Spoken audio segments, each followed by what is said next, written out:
Hello, dear students. Welcome to all of you. Hope that you are fine. Now, today we shall start another chapter that is nutrition in animals. उसका जो part first हमने लिया digestive human digestive system यानी यु जन सोन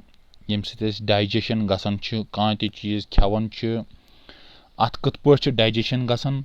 तो अत कचन हिस्सन मज digestion गसान अत कत पार्टस नश क्या गसान इंसानस मज डिफरेंट ऑर्गन्स अत सत जुड़ित आसान अत सत मुंसलिक आसान तो इन ऑर्गनन मज क्या क्या गसान गोडनेथ वो कम कम ऑर्गन्स अत सत जुड़ित यह पिक्चर इंडिकेट करान तुम वो ये पिक्चरस कुन माउथ से लेकर लार्ज इंटेस्टाइनस तक या एनस तक रेक्टम तक ओताम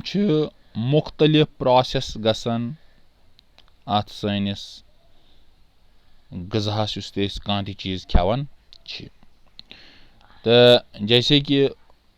आपको ये पता ही होगा कि ये इंसान ह्यूमन बींगस यम हेटेरोट्रॉपस यानी heterotrophs we depend directly indirectly on plants ये प्लांट्स प्रिपेयर करें फूड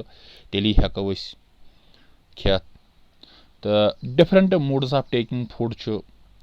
हर कुन डिफरेंट ऑर्गेनिजम्स मज यानी अगर वो बीज एंड ह्यूमिंग बर्ड्स तम सक कर नेक्टर ऑफ प्लांट्स अगर वो infant of humans and many other animals feed on mothers milk यानी तमन दांद वंद कह तो वो बच्चे वच्चे तम तम सात दोद चवान या इथे पे वो स्नैक्स लाइक पाइथन सह नंगलावन सोद यमिस वन अजदा सह एकदम नंगलावन अकिस इथे पे वो कह एक्वाटिक ऑर्गेनिजम्स यम जन खेवान फिल्टर टिनी फूड पार्टिकल्स यम जन फ्लोट आसान near by and feed upon them go different ways of taking food मगर इस ह्यूमन्स ह्यूमन एकदम खेवान अथो सह खेवान वातान स मज पे वातान अप टू रेक्टमस ताम अत मुख्तलिफ यानी यम जन अंदर यम ऑर्गन्स यन शो गसान ब्रोट कन तो माउथ से लेकर माउथस वन बकल कैविटी अत पे ओसोफेगस अतन सिल्वरी ग्लैंड्स मिक्स गसान या वातन स्टोमैकस नश स्टोमैच पे यतन पेनक्रियाज या स्मॉल इंटेस्टाइन या लार्ज इंटेस्टाइन तो अनस तो अत मुंसलिक सह सिल्वरी ग्लैंड्स यम सारी इंटरलेटेड इंटरकनेक्टेड यम सात मिक्स करान सोरी फंक्शन करान तेल गसान डाइजेशन वन वनो सिंपली डाइजेशन क्या गई डाइजेशन वनो कह चीज खेवो यम कंपोनेंट्स खेमो खेवान एज कॉम्प्लेक्स फार्म चाहे बत खो चाहे हाक चाहे फ्रूट्स चाहे बे फूड वैरायटी वट एवर वो एट यह खेवान एज अ रा बी खेवान कॉम्प्लेक्स फार्म चाहे वन खेवान डिफरेंट फ्रूट्स एंड वेजिटेबल्स खेवान कुन सात लड़ खेवान कोचु कुन सात ूट खेवान या इथे पे अम्ब वगैरह कह खेवान कत कह खेवान पक मगर खेवान एज अ रा बे यह बड़ कंपोनेंट्स तथ मज चाहे वह कार्बोहाइड्रेट खेवा चाहे प्रोटीन्स खेवा चाहे विटामिन्स चाहे whatever we have ate मगर खेवान कॉम्प्लेक्स फार्म अत कॉम्प्लेक्स सबस्टेंस यह यूटिलाइज गसान डायरेक्ट एज सच सान बॉडी मज कि अत क्या गसान कम यह गसान broke down into simpler substances कह चीज खो यह गो broke down into simpler substances break down of complex compound of food into simpler substance अत वन simple process of digestion digestion means complex compounds of food या complex components of food broken down into simpler substances अत process one यह गई digestion मगर यह digestion यह गमुज यह यह कनाल यथ वन यह यह बिगिन गसान एलिमेंट्री कनाल अकिस इंसानस मज एलिमेंट्री कनाल यह बिगिन शुरू गसान कत पे बकल कैविटी यानी माउथ पे अप टू अनस ताम यानी अत प्रोसेस मज गसान ऑर्गनन मज गसान digestion you have seen I have show you with this picture please keep on watch ठीक यह canal alimentary canal it has been divided into various compartments यह कनाल फ्राम माउथ से लेकर अनस तक यह पिक्चरस कुन नजर क्लियरली माउथ से लेकर अनस तक अत मज मुख्तलिफ ऑर्गन्स मुख्तलिफ कंपार्टमेंट्स यथ मज डाइजेशन गसान नंबर 1 गोडनुथै माउथ यथ वन बकल केविटी, तम पे फूड पाइप यथ वन ओसोफेगस, इथे पे stomach, small intestines, large intestines, या वन अनस। यम सारी parts together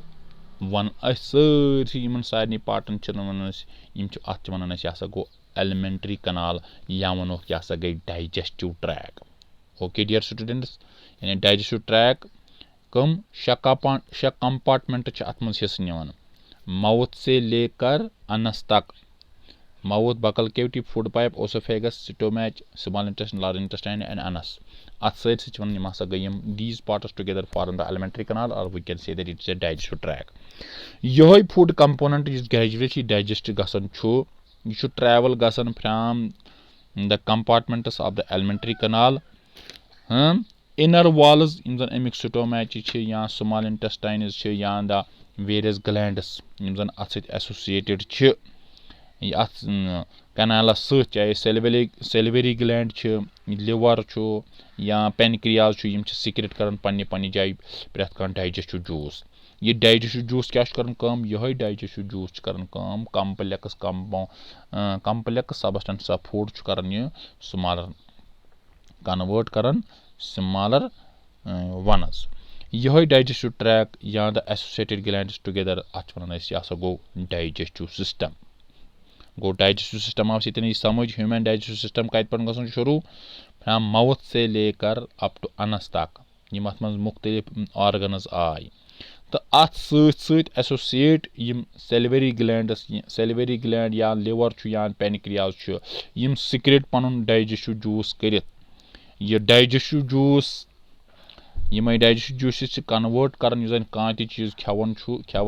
complex components of food खेवन तमन कर broken down,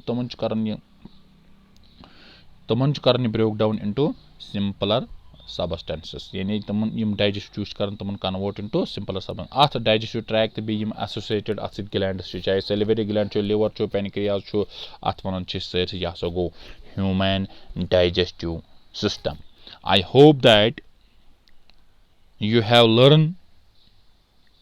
and have seen these things properly with this picture and have understood each and every point properly.